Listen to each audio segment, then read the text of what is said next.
Salut à tous, nous sommes repartis pour une présentation de mode sur Warhammer Total War 3. Ce mode, déjà connu par le passé, est bien entendu maintenant jouable sur Immortal Empire. Il va ni plus ni moins ajouter une faction jouable du Grand KT avec l'assaillant légendaire Yin Yin. Pour la petite histoire qui s'accompagne avec ce mode, Yin Yin sera également connu sous le nom de Dragon des mers, des provinces de l'Est et amiral de la flotte du Grand Dragon. Elle serait donc un des dragons KTiens qui règnent collectivement sur le Grand KT. Yin Yin règne sur les provinces orientales depuis la ville portuaire de Fusho. Elle est peut-être la plus tournée vers l'extérieur et il y a beaucoup d'étrangers dans ces provinces, en particulier des elfes, tandis que Fusho est peut-être la ville la plus cosmopolitaine du monde. Dans le passé, elle a ordonné une invasion des terres du sud qui s'est terminée par un désastre avec la destruction de sa flotte. Et par conséquent, la flotte KTienne a mis plus de 100 ans à se reconstruire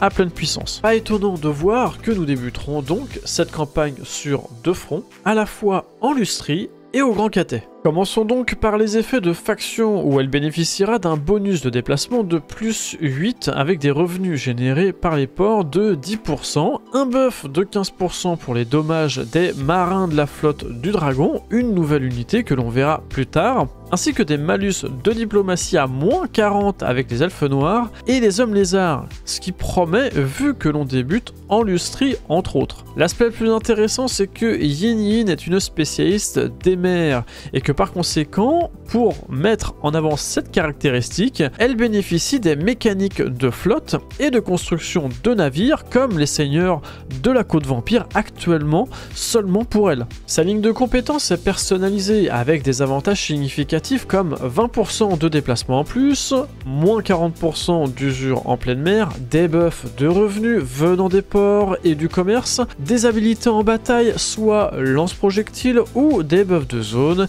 et bien d'autres choses encore, comme une grosse invocation d'unité, la reine de la mer de Jade, qui pourra être encore plus forte lorsque Yin Yin obtiendra le niveau 36. Yin Yin est aussi un dragon des mers, donc très fort, comme vous pouvez vous en douter si vous avez déjà joué KT, et vous pouvez voir que son modèle a justement fait l'objet d'un travail spécifique et unique. En ce qui concerne la chaîne de construction, ils sont similaires au Grand KT.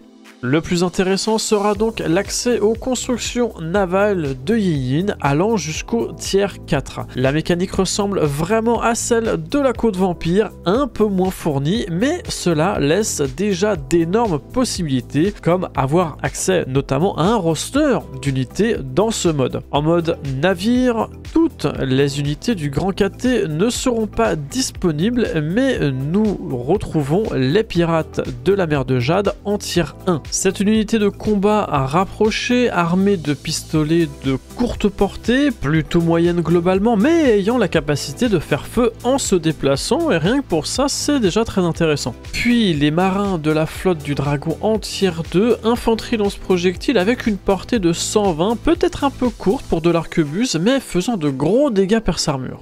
On retrouve ensuite des dragons des mers Atamoto en tiers 3, ces samouraïs redoutables et superbes sont une unité de mêlée anti-infanterie et perce-armure ayant une capacité passive augmentant leur vitesse et leur résistance aux projectiles. Ainsi que les Zansatusha, infanterie lance-projectile bénéficiant de 4 munitions faisant des attaques enflammées et perce-armure, pratique pour bloquer la régénération des unités adverses, et une fois au contact, ils seront fragiles mais feront des attaques empoisonnées et perce-armure qui plus est. Et pour terminer, des ogres baleiniers, unité d'infanterie monstrueuse à canon avec une bonne portée de 180 et des dégâts perce-armure anti-large qui plus est, et baissant la résistance aux projectiles de la cible entre autres. Ça sera peut-être notre réponse aux unités monstrueuses des hommes lézards durant la campagne. En ce qui concerne les unités recrutables dans nos cités, vous pouvez remarquer que cela ne diffère pas des autres factions du Grand KT. Les nouvelles unités du roster sont donc pour autant disponibles dans la fenêtre de recrutement globale pour les autres seigneurs de la faction. Pas d'informations pour le moment, mais il est très probable que nous aurions accès à l'avenir à à 2 autres seigneurs légendaires avec ce mode, puisque nous les retrouvons déjà sur la campagne comme nos ennemis, mais aussi en multi comme le roi et la reine pirate de la mer de Jade. Ce qui est déjà certain, c'est que ce mode nous propose du contenu très intéressant et parfois même complètement différent, qui peut aussi nous laisser imaginer peut-être un jour un futur DLC ou FLC, pourquoi pas. À surveiller donc à l'avenir. Pour avoir accès à l'intégralité de ce contenu, il nous faudra donc 2 modes. Le premier étant Yin Yin The Sea Dragon pour Immortal Empire, et le second sera Mixus Unlocker, que nous avons déjà vu par le passé dans une autre vidéo. Tous les liens sont en description de la vidéo, alors à très bientôt et en attendant, bonne bataille à vous!